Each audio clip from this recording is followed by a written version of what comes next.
बेटा हम लोग पहुंचे थे प्रॉफिट प्रायर टू इनकॉर्पोरेशन में, क्वेश्चन नंबर 6 में। क्वेश्चन नंबर 6 में डेप्रिसिएशन वाली पॉइंट जो थी ये हमारी गलत हो गई थी। टोटल डेप्रिसिएशन दिया हुआ है 6000। ओके, अब मैं स्टेटमेंट में जाता हूँ और देखता हूँ कि टोटल डेप्रिसिएशन मैंने 6000 लिखा है। यहाँ पे मैं टोटल डेप्रिसिएशन के सामने 6000 लिख दूंगा। टोटल डेप्रिसिएशन जो है ये मैंने 6000 रुपीज लिख दिया। अब मैं देखता हूँ कि इसको डिस्ट्रीब्यूट कैसे करना है। एडजस्टमेंट में देखते हैं क्या लिखा हुआ था। वैसे डेप्रिसिएशन का रेशियो होता है टाइम रेशियो, तो डेप्रिसिएशन है 6000। चैप्टर का नाम तो पता ही होगा, प्रॉफिट प्रायर टू इनकॉर्पोरेशन। अब क्वेश्चन में 6th एडजस्टमेंट में लिखा हुआ है depreciation includes the amount of depreciation eight 10% per annum on machine of rupees 30,000 purchased on 1/4/2010। मतलब एक ऐसा डेप्रिसिएशन ऑन मशीन है, 30,000 रुपीज की मशीन है, उस पर 10% डेप्रिसिएशन है और ये मशीन हमने खरीदी है 1/4/2010 पे, और ये वाला डेप्रिसिएशन इस 6000 के अंदर इंक्लूडेड है। मैं यहीं पे साइड में एक वर्किंग नोट, चलो नीचे वर्किंग नोट बनाता हूँ अच्छी तरीके से, तो क्या हमेशा के लिए परफेक्ट हो जाएगा। ये हमारा वर्किंग नोट नंबर 8 होगा। अब ये वर्किंग नोट नंबर 8, यहाँ पे मैं लिखूंगा डेप्रिसिएशन ऑन मशीन। अब डेप्रिसिएशन ऑन मशीन टोटल 6000 है, टोटल 6000 है। अब लिखा हुआ था कि एक 30,000 की मशीन है जो हमने खरीदी है 1/4/2010 पे, 30,000 की मशीन है, इसका डेप्रिसिएशन है 10%। 30,000 की मशीन पे 10% डेप्रिसिएशन। अब ऑब्वियसली ये मशीन हमने खरीदी है 1/4/2010 पे, और हमारा जो अकाउंटिंग ईयर है, हमारा अकाउंटिंग ईयर इस क्वेश्चन में खत्म होता है, इस क्वेश्चन में हमारा अकाउंटिंग ईयर खत्म होता है 31 दिसंबर 2010 पे। इस क्वेश्चन में हमारा अकाउंटिंग ईयर जनवरी से दिसंबर में, एक बार चेक कर लेता हूँ अकाउंटिंग ईयर क्या था। वर्किंग नोट नंबर 1 में लिखा हुआ है हमारा अकाउंटिंग ईयर, ये हमारा अकाउंटिंग ईयर इस क्वेश्चन में 1/1/2010 से 31/12/2010 था। मतलब अकाउंटिंग ईयर था जनवरी से दिसंबर। ओके, 1/1/2010 से 31/12/2010। तो अब हम लोगों ने ये जो मशीन खरीदी है ये 1/4 पे खरीदी है, न्यू वाली मशीन। थोड़ा सा टिपिकल है, जो न्यू वाली 30,000 की मशीन है ये हमने 1/4 पे खरीदी है। अगर 1/4 पे खरीदी है तो इसका 9 मंथ्स का डेप्रिसिएशन होगा। मतलब 1/4 से लेकर 31/12 तक ये 9 मंथ्स होते हैं। अब हम इसको सॉल्व कर लेते हैं। तो 30,000 multiply by 10 divide by 100 multiply by 9 divide by 12, तो डेप्रिसिएशन आता है 2250 9 मंथ्स का। अब मैं एक बार ये भी चेक कर लेता हूँ क्वेश्चन में कि 10% मैंने सही लिखा है कि 10% गलत है। क्वेश्चन में जाएंगे, क्वेश्चन में ये रहा 10%, 6th एडजस्टमेंट 10% सही लिखा है मैंने। अब सुनना, थोड़ा सा टिपिकल है ये, सुनना अच्छी तरह। अब मैं क्या करूंगा, ये जो डेप्रिसिएशन मैंने कैलकुलेट किया 30,000 का 10% 9 मंथ्स का, ये 2250 आया। अब मैं इसको जानबूझ के 2250 को फिर से डिवाइडेड बाय 9 कर दूंगा, जैसे एक महीने का डेप्रिसिएशन पता चले। तो 2250 जो डेप्रिसिएशन है ये 9 मंथ्स का डेप्रिसिएशन है। अब मैं इसको फिर से डिवाइडेड बाय 9 कर दूंगा, डिवाइड बाय 9। अब 2250 को डिवाइड बाय 9 करूंगा मैं तो एक महीने का डेप्रिसिएशन आ जाएगा, इक्वल टू 2250 डिवाइड बाय 9। तो एक महीने का डेप्रिसिएशन आया 250 रुपीज। इसको मैं बोलूंगा डेप्रिसिएशन पर मंथ। अब मैं ये सारे महीने लिख दूंगा अप्रैल से लेकर दिसंबर तक। ये सारे महीने मैं एक एक अलग अलग कॉलम में लिख दूंगा, अप्रैल, मई, जून, थोड़ी देर लगेगी पर सीखना पड़ेगा, जुलाई, अगस्त, सितंबर, अक्टूबर, नवंबर और दिसंबर। ये मैंने सारे 9 के 9 महीने लिख दिए अप्रैल से लेकर दिसंबर तक, क्योंकि ये 1 अप्रैल पे मशीन खरीदी है। अब एक महीने का डेप्रिसिएशन आया हमारा 250 रुपीज, ठीक है। अब 250 आप ऐसे भी कैलकुलेट कर सकते हो, 30,000 मल्टीप्लाई बाय 10/100 मल्टीप्लाई बाय 1/12। आप ऐसे भी डायरेक्टली 250 सॉल्व कर सकते हो कि 30,000 multiply 10 divide by 100 multiply 1 divide by 12। तो आप लोग ऐसे भी कर सकते हो कि एक महीने का डेप्रिसिएशन डायरेक्टली निकालना हो तो आप ऐसे भी एक महीने का डेप्रिसिएशन निकाल सकते हो डायरेक्टली।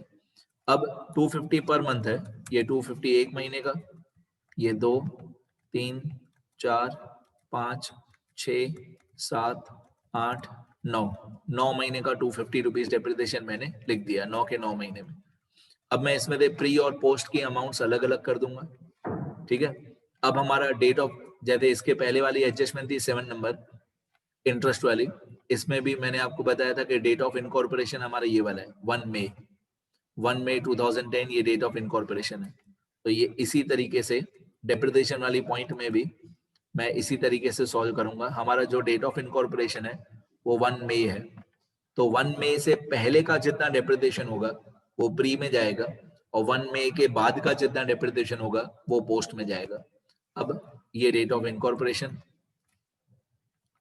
ये मैं यहाँ पे भी सेम इसी तरीके से लिख देता हूँ, डेट ऑफ इनकॉर्पोरेशन 1 मई। इसको मैं थोड़ा कलर कर देता हूँ अलग से तो आपको पता चले ये 250 रुपीज प्री इनकॉर्पोरेशन का है। तो प्री इनकॉर्पोरेशन का डेप्रिसिएशन हुआ 250 रुपीज। अब इसको मैं अलग कलर कर देता हूँ मई से लेकर दिसंबर तक, जैसे आपको दूर से दिखाई दे। ये मई से लेकर दिसंबर तक का कलर चेंज कर देते हैं, ठीक है। अब ये हो गया आपका पोस्ट इनकॉर्पोरेशन का डेप्रिसिएशन मई से लेकर दिसंबर तक। ये पोस्ट इनकॉर्पोरेशन का डेप्रिसिएशन हो गया 250 मल्टीप्लाई बाय 8 महीने। अब 250 मल्टीप्लाई बाय 8 महीने होता है 2000। 8 महीने होंगे ना बेटा, मई से लेकर दिसंबर तक काउंट करो, मई जून जुलाई अगस्त 4 हुए, सितंबर अक्टूबर नवंबर दिसंबर 4 और कितने महीने हुए 8 महीने। तो इन 8 महीने का डेप्रिसिएशन होगा 2000 और एक महीना जो प्री वाला है उसका डेप्रिसिएशन होगा 250, ठीक है। ये एक पोर्शन कंप्लीट हो गया। अब टोटल डेप्रिसिएशन 6000 लिखा हुआ था क्वेश्चन में टोटल डेप्रिसिएशन 6000 लिखा हुआ था। अब मैं क्या करूंगा, जो टोटल डेप्रिसिएशन 6000 है, टोटल डेप्रिसिएशन 6000 में थे, ये 2250 जो न्यू मशीन का डेप्रिसिएशन है 2250, इसको मैं अलग कर दूंगा।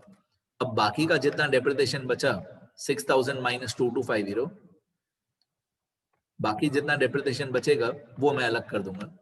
तो टोटल डेप्रिसिएशन क्वेश्चन में दिया हुआ था 6000, उसमें से न्यू वाली मशीन का डेप्रिसिएशन 2250, तो बाकी ओल्ड वाली मशीन का डेप्रिसिएशन कितना होगा, तो 6000 माइनस 2250, तो ओल्ड वाली मशीन का डेप्रिसिएशन होगा 3750, इसको बोलेंगे ओल्ड मशीन।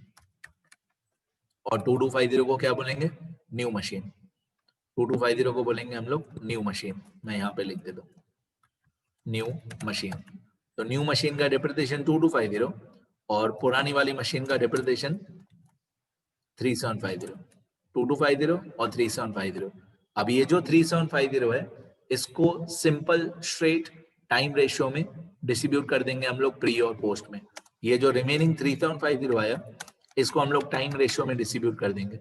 अब हमारा टाइम रेशियो था 1:2, अगर आपको याद हो हमारा टाइम रेशियो था 1:2। तो 2250 को पहले डिस्ट्रीब्यूट किया, 250 अलग और 2000 अलग। पहले इस 2250 को हमने डिस्ट्रीब्यूट किया, 250 अलग और 2000 अलग। फिर हम इस 3750 को डिस्ट्रीब्यूट करेंगे, 3750 के दो पार्ट्स करेंगे 1:2 में, ठीक है।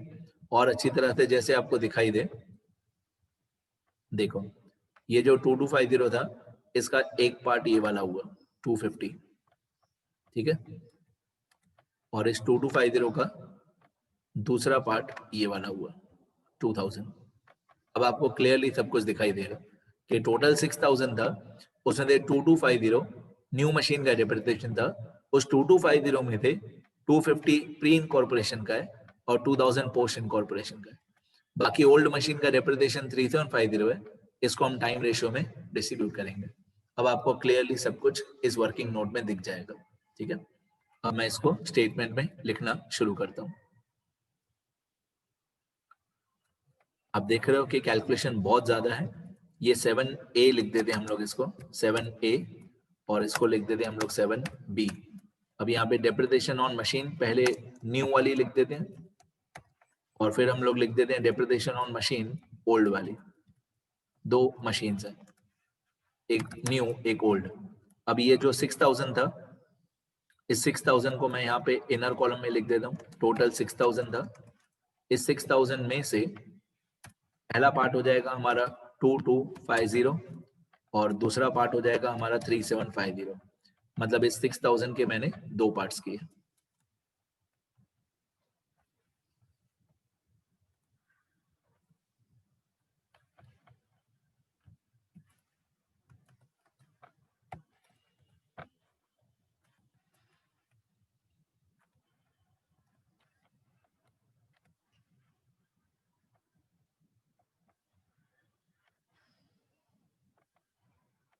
ये 6000 का पहला पार्ट 2250, और ये 6000 का दूसरा पार्ट 3750। ऐसी तब लाइंस वाइंस आपको ड्रॉ नहीं करनी है, बस आपके समझने के लिए कि टोटल डेप्रिसिएशन 6000 था, उसमें न्यू मशीन का 2250, इसको हम लोगों ने कैसे डिस्ट्रीब्यूट किया। एक्चुअल 2250 में से 250 प्री में डेबिट होगा और 2000 पोस्ट में डेबिट होगा। ये मैंने वर्किंग नोट में सारा बता दिया।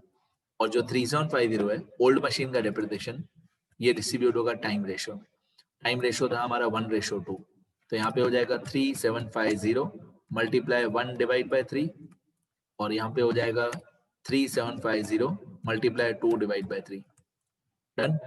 तो 2250 में थे 250 अलग और 2000 अलग, और 3750 में थे 1250 अलग और 2500 अलग।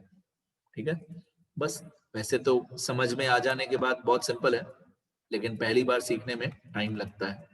ये डेप्रिसिएशन हमारा कंप्लीट हो गया। आगे बढ़ते हैं, आगे बढ़ते हैं। अब क्वेश्चन में क्या बाकी था हमारा, डेप्रिसिएशन एक मैंने करेक्शन मेरे को करना था, ये मैंने बता दिया। इंटरेस्ट ऑन परचेज प्राइस हो गया है हमारा। इसके बाद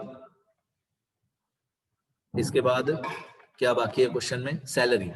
इंटरेस्ट ऑन परचेज कंसिडरेशन हो गया, सैलरी 48,000, ये बहुत इजी होता है, ये टाइम रेशियो में डिस्ट्रीब्यूट होगा। Salary 48,000, salary total amount 48,000। तो यहाँ पे मैं नंबर लिखूंगा 9, यहाँ पे लिखूंगा सैलरी या सैलरीज 48,000, ये डिस्ट्रीब्यूट होता है टाइम रेशियो में। तो 48,000 मल्टीप्लाई 1 डिवाइड बाय 3, और 48,000 मल्टीप्लाई 2 डिवाइड बाय 3, तो ये आ गया 16,000 और 32,000। कोई कोई एकदम ऐसे इजी भी होते हैं, जरूरी नहीं है कि सब हार्ड हो, कोई कोई इजी भी होते हैं। सैलरी बहुत इजी, टाइम रेशियो।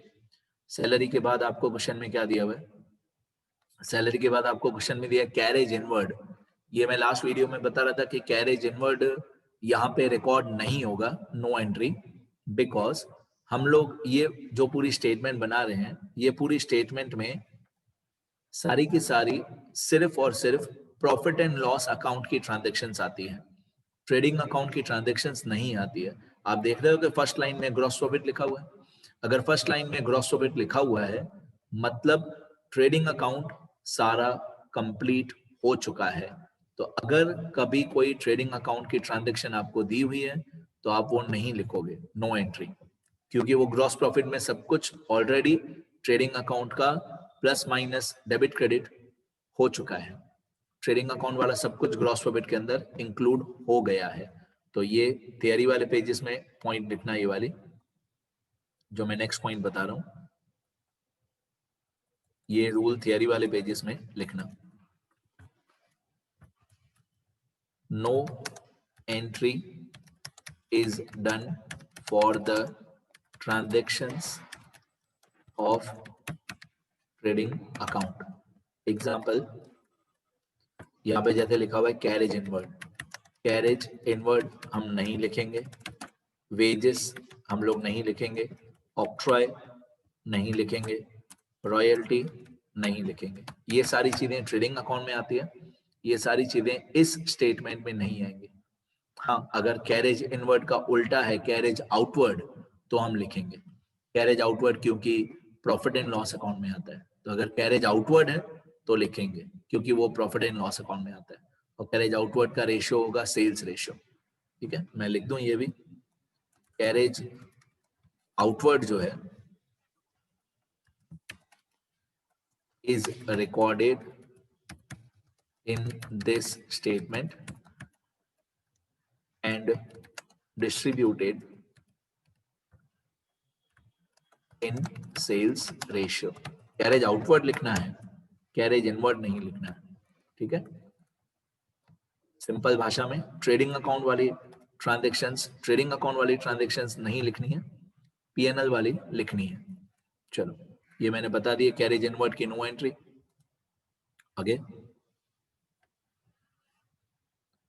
आगे क्वेश्चन में क्या दिया हुआ है, ऑडिट फीस 12 मंथ्स 9000। ये भी बहुत सिंपल होता है, इसको आप टाइम रेशियो में डिस्ट्रीब्यूट करोगे। ऑडिट फीस ये वाला 9000, ये भी एक्सपेंस होता है हमारा। ऑडिट फीस 9000, इसको भी हम लोग टाइम रेशियो में डिस्ट्रीब्यूट करते हैं। ऑडिट फीस की टोटल अमाउंट 9000 है, इसको हम टाइम रेशियो में डिस्ट्रीब्यूट करते हैं। तो 9000 मल्टीप्लाई 1/3, 9000 मल्टीप्लाई 1/3 और 9000 मल्टीप्लाई 2/3, तो ये आ गया 3000 और 6000।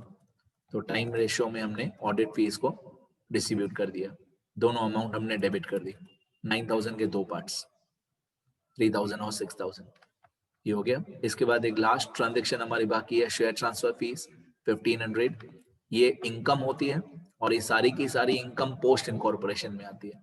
शेयर ट्रांसफर फीस 1500, ये इनकम्स में आएगा ऊपर, यहाँ पे शेयर ट्रांसफर फीस यहाँ पे आएगा, इनकम्स में 1500 एड इनकम्स में आएगा।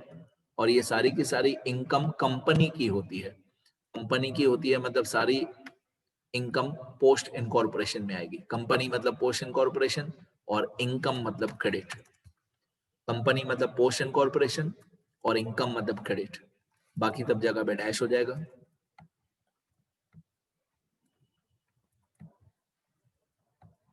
ठीक है, यहाँ पे मैं लिख देता हूँ share transfer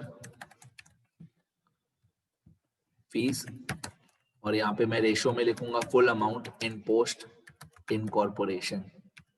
full amount post incorporation में 1500 रुपए क्रेडिट होगा, याद रखना क्रेडिट होगा, ये हमारी इनकम होती है। ठीक है, अब ये एक दो लाइन जो एक्स्ट्रा है उसको रहने देते हैं, चलो एक्स्ट्रा लाइंस को भी आगे। अब मैं क्वेश्चन में चेक करूंगा कि कोई ट्रांजैक्शन रहे तो नहीं गया। स्टार्टिंग से लेकर पहले टोटल सेल्स दिया हुआ था, ग्रॉस प्रॉफिट दिया हुआ था, क्रेडिट सेल दिया हुआ था, कमीशन दिया हुआ था, डायरेक्टर्स फीस हो गया, बैड डेट्स हो गया, एडवर्टाइजमेंट हो गया, सेलिंग एक्सपेंसेस हो गया, डेप्रिसिएशन ऑन मशीन हो गया, इंटरेस्ट ऑन परचेज कंसिडरेशन हो गया, सैलरी हो गया, कैरेज इनवर्ड, ऑडिट फीस हो गया, शेयर ट्रांसफर फीस हो गया, एडजस्टमेंट 6 और 7 हो गया। Prepare a statement showing profit prior to and after incorporation period. ये स्टेटमेंट तो हम लोग बनाते ही हैं। ओके, अभी इसको टोटल या टैली कैसे करना है, अगर मैं आपको इजी करके बताऊं तो उल्टा स्टार्ट करना, पीछे से स्टार्ट करोगे तो ज्यादा सही होगा। ये पोस्ट इनकॉर्पोरेशन है, पोस्ट इनकॉर्पोरेशन में क्रेडिट वाली ये जो दो अमाउंट्स है 262, 500 और 1500, ये दोनों प्लस होंगे। और डेबिट वाली जो सारी अमाउंट्स हैं 18200, 4200, 18000, 4095, 4000, 3750, 10000, 2000, ये सब माइनस होगा। 2500 ये भी माइनस होगा, 5760, 32,000, 6,000 ये सब माइनस होगा। बेसिकली जैसे आप लोग 11th और 12th में नेट प्रॉफिट कैलकुलेट करते थे वही करना है। उल्टा पीछे से स्टार्ट करोगे तो ज्यादा इजी लगेगा। पहले ये पोस्ट इनकॉर्पोरेशन का क्रेडिट का टोटल, तो पोस्ट इनकॉर्पोरेशन में क्रेडिट में दो ही अमाउंट्स है, एक 262,500 और एक 1500। इन दोनों का टोटल होता है 2,64,000।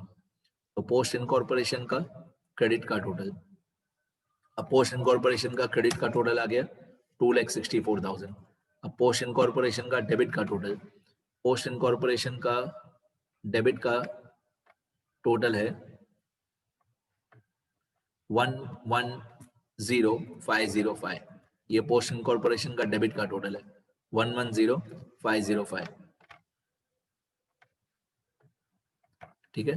अब जैसे हमने सीखा 11 12 से लेकर बड़े टोटल में से छोटा टोटल माइनस कर देंगे, तो बड़ा टोटल है 264,000 माइनस छोटा टोटल है 110505, तो हमारा डिफरेंस आ गया 153495।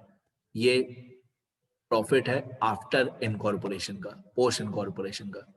अब इसी तरीके से ये दो कॉलम जो है प्री वाले, इनको टैली करेंगे। प्री में क्रेडिट का टोटल, ये प्री इनकॉर्पोरेशन का क्रेडिट का टोटल है 70,000, ये प्री इनकॉर्पोरेशन का डेबिट का टोटल है 41935। 70,000 क्रेडिट का टोटल है और डेबिट का टोटल है 41935। अब इन दोनों का डिफरेंस, इन दोनों का डिफरेंस आएगा 70,000 माइनस 41935। 70,000 माइनस 41935 28065। 28065 ये क्रेडिट के टोटल में दे डेबिट का टोटल माइनस कर दिया, ये हमारा प्री इनकॉर्पोरेशन का प्रॉफिट आ गया, और जो कि टेक्स्ट बुक से मैच नहीं हो रहा है। टेक्स्ट बुक वालों का प्री इनकॉर्पोरेशन का प्रॉफिट 28065 नहीं है। तो जहां पे भी मेरी गलती होगी कोई भी, मैं उसको सुधार लूंगा और उसका अलग से एक वीडियो बना दूंगा कि कहीं पे अगर मेरी कोई गलती है मैं फिर से चेक करूंगा, क्योंकि बहुत ज्यादा कैलकुलेशन है तो हो सकता है कि कोई छोटी गलती हो गई हो। ये प्रॉफिट प्रायर टू इनकॉर्पोरेशन का आंसर दिया हुआ है 26065 और मेरा आ रहा है 28065। बुक वालों का आ रहा है 26065, ये टेक्स्ट बुक का आ रहा है आंसर, और मेरा आ रहा है 28065, मतलब 2000 रुपए का फर्क है। अब पोस्ट इनकॉर्पोरेशन, पोस्ट इनकॉर्पोरेशन में टेक्स्ट बुक वालों का आ रहा है 93995, ये रहा आंसर में दिया हुआ 93995,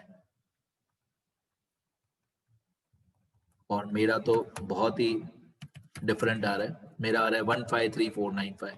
तो कहाँ पे क्या मिस्टेक है मैं चेक करूंगा। ऐसा जरूरी नहीं है कि मेरी मिस्टेक हो, टेक्स्ट बुक वालों की भी मिस्टेक हो सकती है, पर फिर भी मैं पूरा आंसर चेक करूंगा। आप लोग सारा आंसर लिख सकते हो अभी का अभी। इसके बाद हम लोग क्या करते हैं, दोनों प्रॉफिट का टोटल कर देते हैं। ये प्री का प्रॉफिट और पोस्ट का प्रॉफिट दोनों का टोटल यहाँ पे टोटल के कॉलम में लिखते हैं 181560। ठीक है। बुक वालों का देखें कितना आ रहा है, बुक वालों का आ रहा है 120060, इन दोनों का टोटल, और मेरा आ रहा है टोटल 181560।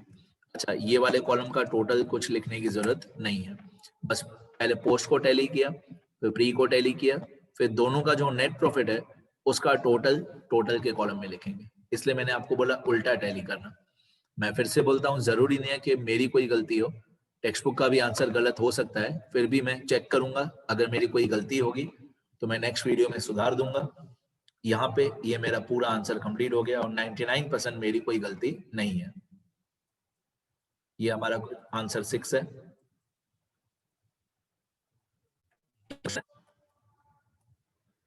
जितना सब मैंने समझाया एकदम सब परफेक्ट है, मेरी कोई भी गलती नहीं है। मैं बार बार बोल रहा हूँ, फिर भी अगर कुछ होगा तो मैं चेक करके बताऊंगा। ये आप आंसर लिख सकते हो अभी का अभी, वीडियो पॉज करके लिखते जाना। वर्किंग नोट्स बहुत ज्यादा इंपॉर्टेंट है।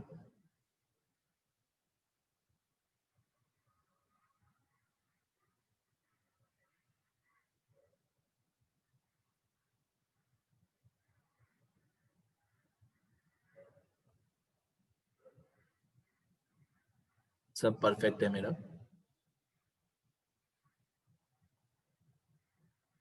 ये वर्किंग नोट लिखना सारे।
कि बेटा मेरे हिसाब से मैं सही हूँ, मैं एकदम परफेक्ट हूँ, फिर भी मैं बार बार बता रहा हूँ कि मैं चेक करूंगा, अगर कोई गलती होगी तो उसका मैं अलग से वीडियो बना दूंगा। मेरे हिसाब से मेरी कोई भी गलती नहीं है, मैंने एकदम परफेक्ट सॉल्व किया है। ये अभी का अभी आप लोग लिख सकते हो, मेरी जवाबदारी सब सही है, लिखते रहना।